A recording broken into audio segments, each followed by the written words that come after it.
It's a windy one today. Hoping for the best so that you guys can hear this, but it's really windy.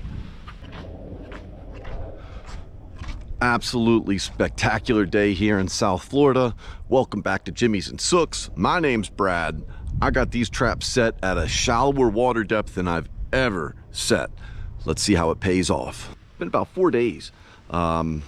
All set with a little bit of menhaden, so not much, like a half a menhaden. Just got them set a little bit more shallow because that seems to be paying off. The deeper water depths, maybe a little bit too cool. I think it's warming up, so crabs want to be out in the warm water. All right, let's see how we do. Let's go get those crabs. All right, this is relatively shallow.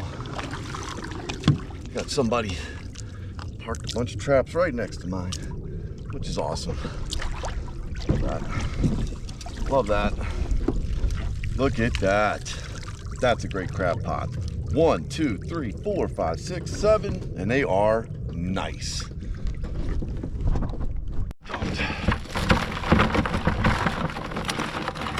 Right, this one is probably the deepest at, I'm gonna say 9 feet. Maybe 10 feet. I find that it's been doing better in shallow. We got, see crabs. That's a great trap. What do we have here? 1, 2, 3, 4, 5, 6. Another 6-pack. 7 crabs. Excellent. Excellent.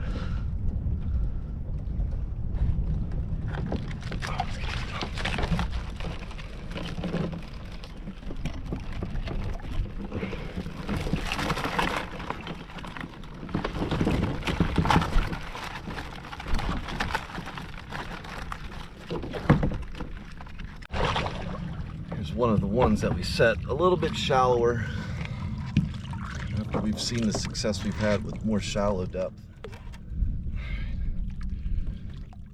Probably around 5 feet, 6 feet.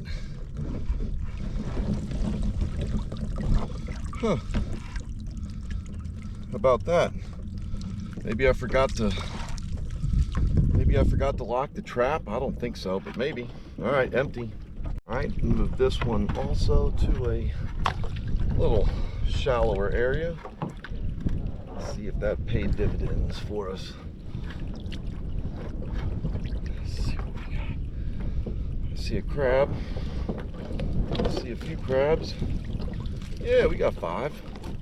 So as long as I shut the trap, we tend to catch the crabs. That's a nice one right there. I don't know if you can see that. Heck yeah. All right, maybe I just forgot. Oh, that's a nice looking crab. Rusty, big boy. All right.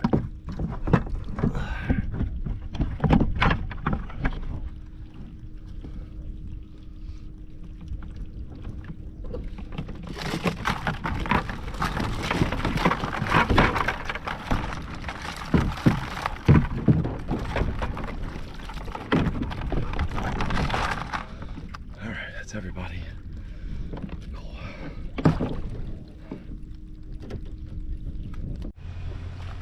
All right, I don't have my tongs, otherwise I would dump these out. These are some big crabs, really nice crabs. And this was only 3 traps. So for whatever reason, I can't, one of them was open and then the other one I can't find. So hopefully we'll find that one, but nice crabs. Got to be about 15 or so, maybe even 18. I think we got a half dozen each. All right, awesome trip. Let's go make a crab cake. All right, quick bonus trap retrieval. This was the one that we didn't find the other day. I'm glad we found it because it's loaded up. Look at that. 1, 2, 3, 4, 5, 6, and they're nice looking crabs too. I don't want to get this dumped. Those are great looking crabs. All right. Welcome back to Cooking Crabs with Brad. we're in for another treat. And if you don't remember, we are going to go through every single crab cake recipe in this here book, The Crab Cookbook by Whitey Schmidt. Today is Handy's Crab Burgers. So it's in the crab cake section, so I'm going to go ahead and cook it in there. And there's a lot of similarities in this recipe to what a crab cake would look like as well. So we're going to go with it. But the one thing that kind of stands out here is claw meat. Only claw meat. There is no back fin. There's no body meat. It's only calling for the claw meat. We're going to throw some cheese in there. We're going to put these on a bun, and then we're going to bake them. So it sounds like a great recipe. I mean, I don't really have a frame of reference for this just because I don't typically cook these types of meals. But I would say, just looking at this, let's go ahead and give it a solid 7.5 just on the visual appeal from the recipe alone. I think it's going to be tasty. Very unhealthy, but very tasty. All right, y'all. Handy's Crab Burgers. This is what we're doing today. I believe the gentleman's name is Joe Handy, and I believe he is John Handy. John Handy, and he's from Crisfield, Maryland. So you know what? They know what's going on out in Crisfield, Maryland with the crab and the recipes, and I guarantee you this thing's probably going to be delicious. So 7.5 on the pre-score. Let's jump right into this thing. Run through the ingredients here. 1 cup mayonnaise.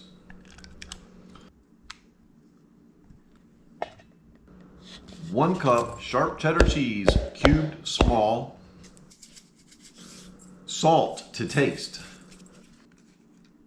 Dash of Tabasco sauce.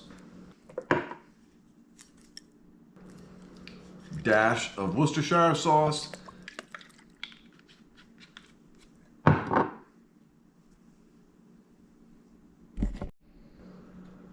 3/4 cup chopped celery. 2 tablespoons minced onion. 2 tablespoons minced green pepper.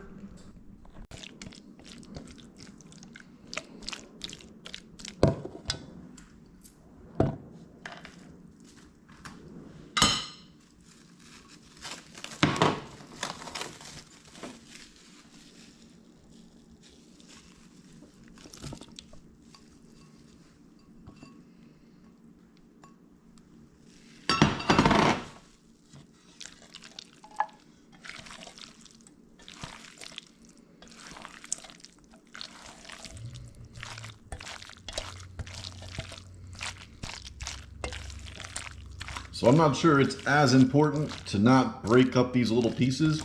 I bet that may actually help a little bit, but I'm trying to be kind of gentle. But that's what it's going to look like there. That's kind of the finished product. That looks pretty good, you know. I don't really know what it looks like, but look good.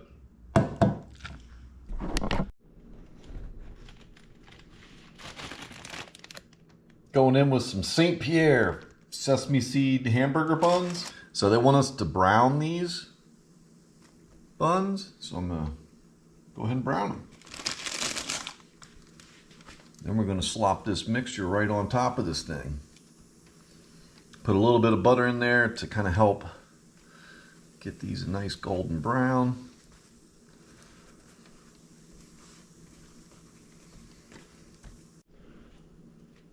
There we go, baby. Those are browned. Woo! Hot, hot, hot, hot. All right, these look really good. I just think that they look tasty. It tells me this last one's gonna be all veggies. All right, so that'll wrap this up here. Now that we have them separated, we'll put a little bit of Parmesan cheese, grated Parmesan cheese on there. And then I take my parchment paper to separate.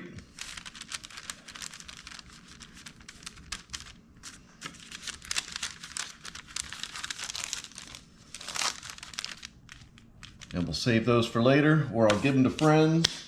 But I'm gonna cook these two. All right, so the recipe calls for these to be broiled up. I think they look great. I can't remember if I gave these a score yet, but I'm gonna go ahead and say about an 8, 8.5, just on looks, pre-cooked. So let's get them in the broiler. Cook them just until bubbly. Yeah, screwed up. I left them in there a bit too long. I'm definitely gonna eat these and try them out, but I don't think that this is gonna be the best evaluation of what these should look like. I'm not exactly sure how to eat these. It doesn't tell me to cut them up or anything. So I'm just going to kind of attack it from the less burnt side, which is, believe it or not, that side. Let's dig in. It's hot. It just came out.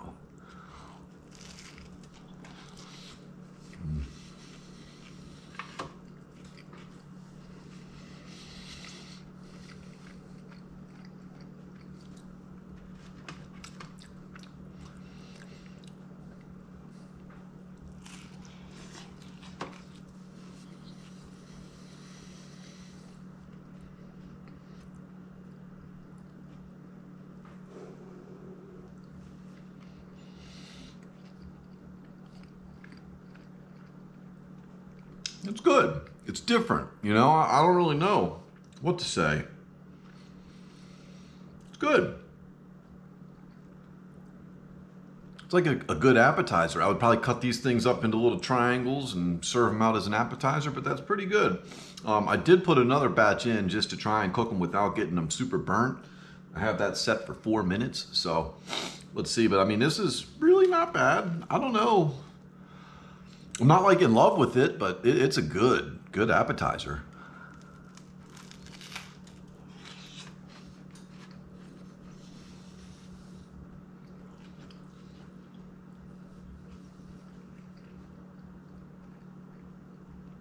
It's a good appetizer.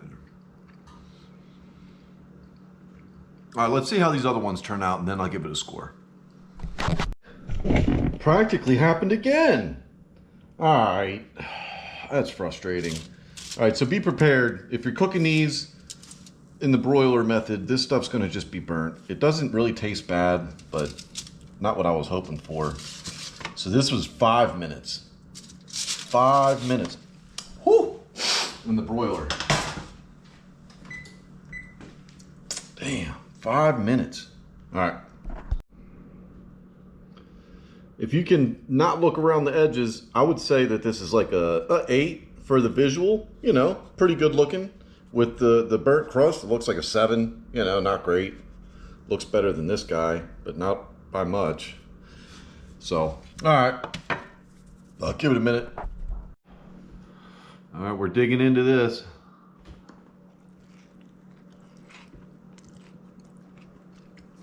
Not bad. Look. I wish they could get crispier without getting burnt. I don't feel like the flavors like tremendously blow you away tasty, but it's good, it's different. It gives you something to do with the claw meat. Score. You know, it's pretty good. It's not great. Do like a 7.7. Not bad. Not my favorite meal. Probably stick with like the crab triangles or crab delights. Those are a little bit better in my opinion, but this is pretty good.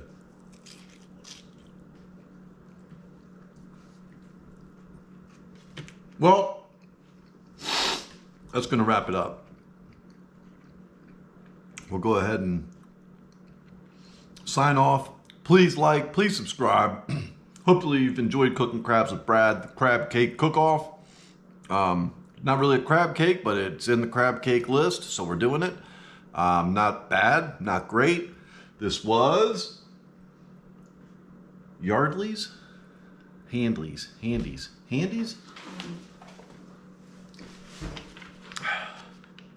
Handy's crab burgers. Handy's crab burgers, not bad, not great. 7.7. Catch y'all next time. I'm out.